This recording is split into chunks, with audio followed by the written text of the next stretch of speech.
Gracias, Eduardo Basualdo. Quería mencionar y agradecer la presencia del subsecretario de Trabajo de la Nación, doctor Álvaro Ruiz, que lo va a ingresar. Alejandro Banoli. Bueno, muchas gracias. Quería también agradecer la invitación de CONADU, ¿sí? Los abogados laboralistas, en particular de Recalde, que me invitó. Es un gusto para mí estar hoy con ustedes. Un poco voy a tratar de hacer un puente entre esta caracterización sobre la situación económica y la política económica de la dictadura y el legado, y un poco concentrarme en por ahí algunas cuestiones del presente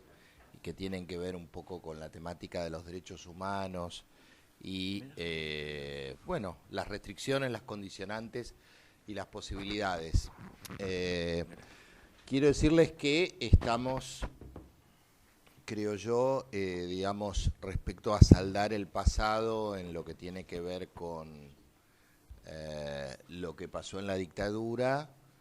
en una etapa muy interesante, ¿no? Durante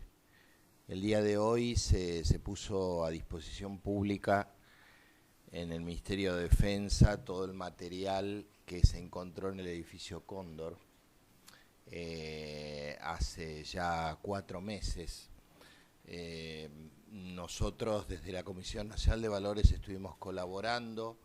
en el marco del trabajo que hicimos el año pasado, que tuvo que ver con recopilar toda la actuación de la dictadura militar en lo que tiene que ver con el sistema financiero, con el apoderamiento de empresas, con los delitos aberrantes y de lesa humanidad que tuvieron que ver básicamente en el ámbito económico y financiero. Y creo que esto implicó un aporte no solamente hacia la reconstitución de la memoria, sino también, bueno, como se suele, y el esclarecimiento de la verdad, sino un aporte a la justicia, ¿no? El equipo que trabajó en esto estuvo a lo largo de un año recopilando todo un material vinculado con actas de directorios, legajos empresariales,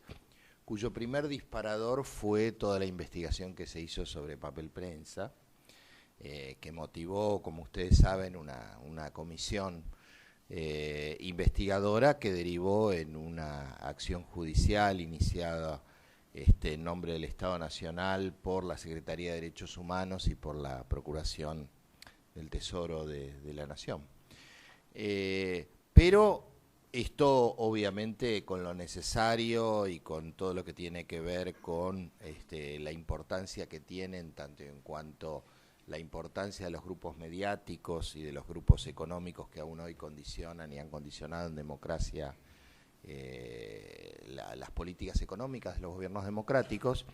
entendimos que era insuficiente desde el punto de vista de que papel prensa no fue el único caso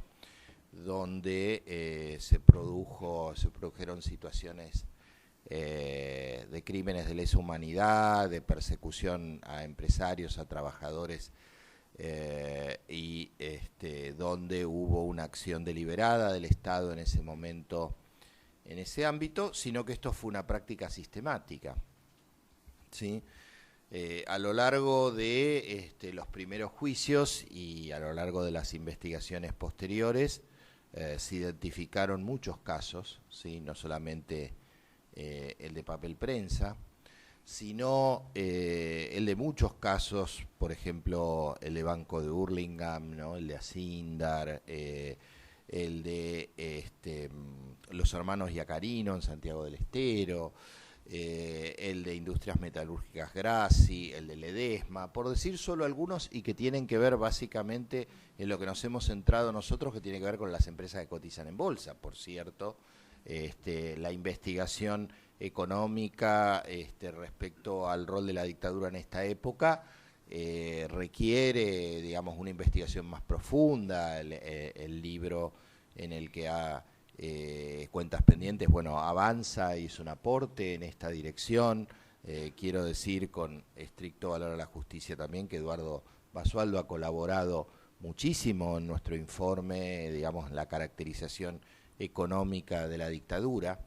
Y estamos embarcados en una segunda etapa, el informe que nosotros hemos elaborado respecto a estos casos y los nexos que hubo de complicidad entre Martínez de Hoz, el Banco Central, la Comisión Nacional de Valores, en todas estas cuestiones está disponible, está en la web de la Comisión Nacional de Valores y es público, y ha permitido que la justicia actúe, ¿no? El juez Rafecas dispuso el año pasado la prisión del entonces presidente de la CNB, Echevarne, y de una serie de funcionarios y de torturadores que actuaron en centros clandestinos de detención, participando en estas coacciones que se hicieron a la familia Graiber, a otros empresarios como los que mencioné, precisamente para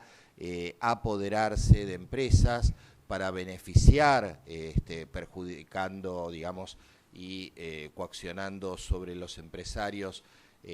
a la competencia, donde gran parte del equipo económico de Martínez de Hoz tenía intereses y tenía vinculaciones. Y bueno, existe evidencia que ha permitido, digamos, el enjuiciamiento de estos funcionarios, de la participación y la complicidad de funcionarios del equipo económico de Martínez de Hoz en todas estas cuestiones, y que involucró la participación de civiles precisamente para hacer inteligencia en las torturas y para hacer el traspasamiento de los activos financieros que se trataba de desapoderar a estos empresarios y a estas personas. Creo una cuestión importante, por supuesto, por el hecho digamos, de la justicia, y también por esclarecer una trama de complicidad en un ámbito como el sistema financiero, que se mantuvo intacto a lo largo de estas décadas. Bien se dijo aquí que la dictadura y el plan económico de Martínez de Hoz implicó algunos cambios estructurales muy profundos. Yo creo que desde lo conceptual, una de las cuestiones fundamentales fue la financiarización de la economía y la subordinación del poder político y poder económico al poder financiero, y eso no terminó con la dictadura, sino que se mantuvo. Uno de los hechos nodales en esa cuestión fue el cambio de la Ley de Entidades Financieras en 1977. En el material que hoy se puso a disposición pública hay evidencia de todo lo que fue la discusión y la negociación de la Ley de Entidades Financieras en 1977, que bueno, implicó precisamente un cambio paradigmático, la apertura de un montón de instituciones financieras, de cuevas, el auge de la especulación, tanto en moneda extranjera como en plazos fijos de corto plazo, con altas tasas de interés que implicaron, como bien caracterizó Basualdo, una quiebra del aparato productivo y una regresión en la distribución del ingreso y un disciplinamiento social por fuera, digamos, de todas las cuestiones aberrantes que se hayan hecho sobre los trabajadores o sobre los delegados y sobre los sindicatos, ¿sí? O sea, una de las, como todos sabemos, primeras medidas que dieron marco a eso fue la intervención, ¿no?, de la Confederación General de Trabajadores, la Confederación General Económica, digamos, de alguna manera necesarias precisamente para generar ese cambio paradigmático. Ciertamente la dictadura del 76, como se dijo aquí, no fue una política económica de ajuste ortodoxa más, sino que implicó un objetivo de desandar todos los avances en la política económica y la política y social que se habían logrado en los 30 años antes, por todos los medios, ¿no? en el marco también de una política sí, que no solamente se aplicó en la Argentina, sino que se aplicó en otros países de América Latina, ¿sí? Bajo esta apariencia liberalizante, digamos, de los Chicago Boys, pero, digamos, con un patrón muy curioso, ¿no? Porque más allá del declamado liberalismo, sí, está muy claro cómo los grupos, cómo el gobierno y la dictadura militar, sí, no era nada liberal para beneficiar a los grupos económicos, para intervenir en beneficio, sí, de las empresas vinculadas, o donde los militares o los civiles vinculados, sí, a Martínez de Hoz tenían intereses concretos, ¿no? O sea, como algunos de los casos que mencioné, digamos, el caso, por ejemplo, de lo que fue la estatización de la Ítalo, por ejemplo, el caso de Asindar, por ejemplo, que recordaba, ¿no? O sea, claramente hubo un apoderamiento también del Estado para beneficiar a los grupos económicos concentrados, ¿sí? Con especial predominancia del emergente sector financiero, que junto a la oligarquía agraria tradicional y al sector industrial concentrado, de alguna manera generó el grupo dominante en la Argentina en esos años. Entonces, las consecuencias económicas siguieron en la democracia. La ley de entidades financieras que se instauró prácticamente siguió hasta y sigue hasta la actualidad con muy pocas modificaciones. Y fue la que posibilitó precisamente ese crecimiento del sistema bancario, del sistema financiero, generando en esa época, como ocurrió en la década del 90, un gran auge y beneficios para el sistema financiero en detrimento de la sociedad, y una sobreexpansión del sector que derivó en una crisis. Mencionaba Basualdo el tema de la socialización de la deuda, ¿no? O sea, el final de la dictadura con la tablita de Martínez de Hoz y con el endeudamiento externo termina con una gran socialización de la deuda y una licuación de los pasivos empresarios que genera multiplicar la deuda por 5, y eso genera un condicionamiento muy fuerte para digamos, los gobiernos democráticos posteriores, tanto desde el punto de vista de la restricción económica, de la restricción fiscal, monetaria o externa, sino desde, digamos, este corset que implicaba la necesidad de hacer acuerdos con la banca acreedora, con el Fondo Monetario Internacional, que implicaban toda una serie de condicionamientos de política que implicaban más ajuste y que implicaban políticas de desnacionalización y de regresividad en el plano social y en el plano económico, como siguió profundizada en la década del 90. Entonces, cuando uno analiza lo que pasó en ese momento, entonces nuevamente que sirve para entender lo que pasó, de alguna manera también creo que sirve para ver de qué manera esa trama donde algunos grupos económicos se beneficiaron a través de la obra pública, a través de la socialización de la deuda, a través de distintos mecanismos de transferencia de ingreso a esos sectores, eso siguió vigente, ¿no? O sea, de alguna manera, cuando uno ve quiénes fueron también los grandes ganadores de la pacificación del año 2002, y de la política de los años 90 anteriormente, uno ve que son esos mismos actores que aún en democracia siguieron manejando los hilos de la política económica con sus socios externos y sus socios internos, ¿no?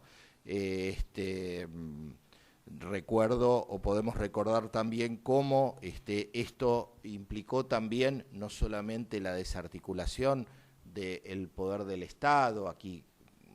quiero retomar lo que decía Basualdo respecto a las dificultades que tiene el Estado para fijar una política de precios por el desmantelamiento que se hizo de todas las áreas del Estado, en el ámbito económico, en el ámbito laboral, sino también, por ejemplo, ¿no? Recordar cómo también, además de esto, se generó impunidad, ¿no? Lo que fue una derogación prácticamente forzada de la ley de subversión económica el año 2002, ¿sí? Para generar impunidad a los banqueros que habían generado la crisis financiera en el 2001 y que habían sido condecorados en la época de Menem por haber sido, digamos, los impulsores de las negociaciones de la deuda que llevó a cabo el gobierno menemista. En el año 2003, entonces, se llega con esta estructura económica y financiera prácticamente intacta, más allá de la crisis, y empieza un periodo de transformación que tuvo importantes avances, pero con asignaturas pendientes por todos conocidas. El tema de que hoy está en discusión, afortunadamente, y por ahí parece una sincronía con la historia, con la aparición de estas actas en el edificio Cóndor respecto a por qué se desmanteló la ley de inversiones extranjeras para beneficiar a los grupos económicos internacionales, en sintonía con lo que ocurrió en otros países también. Digamos, la primera medida que toma Pinochet cuando accede al gobierno fue salir del Pacto Andino, precisamente para denunciar, digamos, y salirse de las restricciones que en el ámbito del Pacto Andino había respecto a las inversiones extranjeras, ¿sí? Todo esto está documentado, y todo esto está documentado también, o sea, cuál fue la presión de la banca internacional para liberalizar y generar el proceso de burbuja y de endeudamiento y eliminar las restricciones financieras que existían en esos años, ¿no? Por ejemplo, digamos, la ley de entidades financieras implicó desandar la nacionalización de los depósitos bancarios que se había establecido en el gobierno peronista entre el 73 y el 76. Entonces, muchas de estas cuestiones, no solo los efectos económicos, sino también muchas de estas discusiones entre el bloque dominante y las restricciones que eso implica a las políticas populares, son plenamente vigentes, ¿no? O sea, cuando se discute la necesidad de cambiar la ley de entidades financieras, cuando emerge todo lo que tiene que ver con las restricciones impuestas por el CIADI o los tratados bilaterales, ¿sí? Estamos claramente en presencia de restricciones que estos bloques en la dictadura o en la democracia pudieron generar. Y que de alguna manera, con los avances y las limitaciones que hubo en estos años, hubo un claro cuestionamiento a este bloque dominante, con algunos éxitos y algunos fracasos, como fue el tema del el levantamiento de los sectores agrarios en el año 2008. Entonces, tengo la sensación, para terminar y para no abundar mucho por la hora y para dar espacio a la discusión, que por ahí es la parte más rica, digamos, de este tipo de actividades, ¿sí? Que estamos ante una situación binaria respecto al futuro, respecto a la posibilidad de, con todas las limitaciones, con todas las restricciones que implican la reacción que hace este bloque dominante mediante corridas financieras, como ha ocurrido en estos años, a través de la fuga de capital, a través del intento de corridas cambiarias y bancarias, como hubo en el año 2009-2010 y como hubo el año pasado. Y esto, más allá de la discusión que puede haber legítimamente respecto a cuáles fueron los aciertos y los errores, ¿sí? Está claro que lo que está en discusiones hacia adelante es, de alguna manera, si existe la posibilidad de avanzar en continuar transformando y confrontando, digamos, con estos actores que durante más de 3 décadas tuvieron el comando de la política económica, ¿sí? Y que generaron las condiciones para que el gobierno democrático de Alfonsín terminara antes de su mandato, para que el gobierno de Menem implicara, digamos, una profunda estafa, digamos, a la voluntad de los votantes en el año 89, y para que se generara en la década del 90, digamos,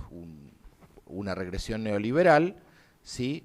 O se vuelve para atrás, ¿no? Yo creo que de alguna manera todo lo que pasó a sangre y fuego en el 76 y que después se hizo democráticamente en los 90, de alguna manera estamos ante una reacción brutal, ¿no? Que tiene que ver con el intento por volver a que este bloque dominante, bajo distintas caras, ¿sí? Que puedan surgir de distintas fuerzas políticas, ¿sí? Intenten volver a la subordinación de la política a este bloque económico y financiero, que es el deseo de muchos sectores, particularmente de esta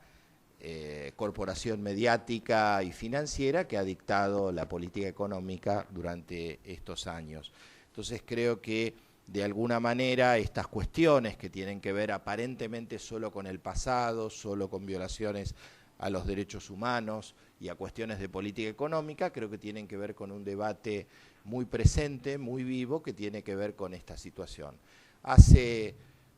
12 o 13 años habíamos llegado al punto prácticamente de la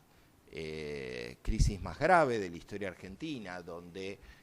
incluso desde el FMI se analizaba la posibilidad de que los organismos internacionales ya no de manera disimulada, como eran esas 3 décadas, sino de manera absolutamente desembosada, pusieran un ministro de Economía, un presidente del Banco Central, ¿no? Esto estaba en los documentos del FMI, estaba en ensayos económicos, ¿no? La intervención de los países precisamente para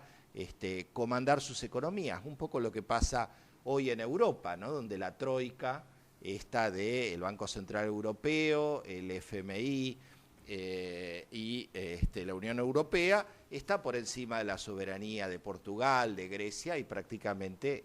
digita la política económica de estos países, ¿no? O sea, donde hay como una suerte de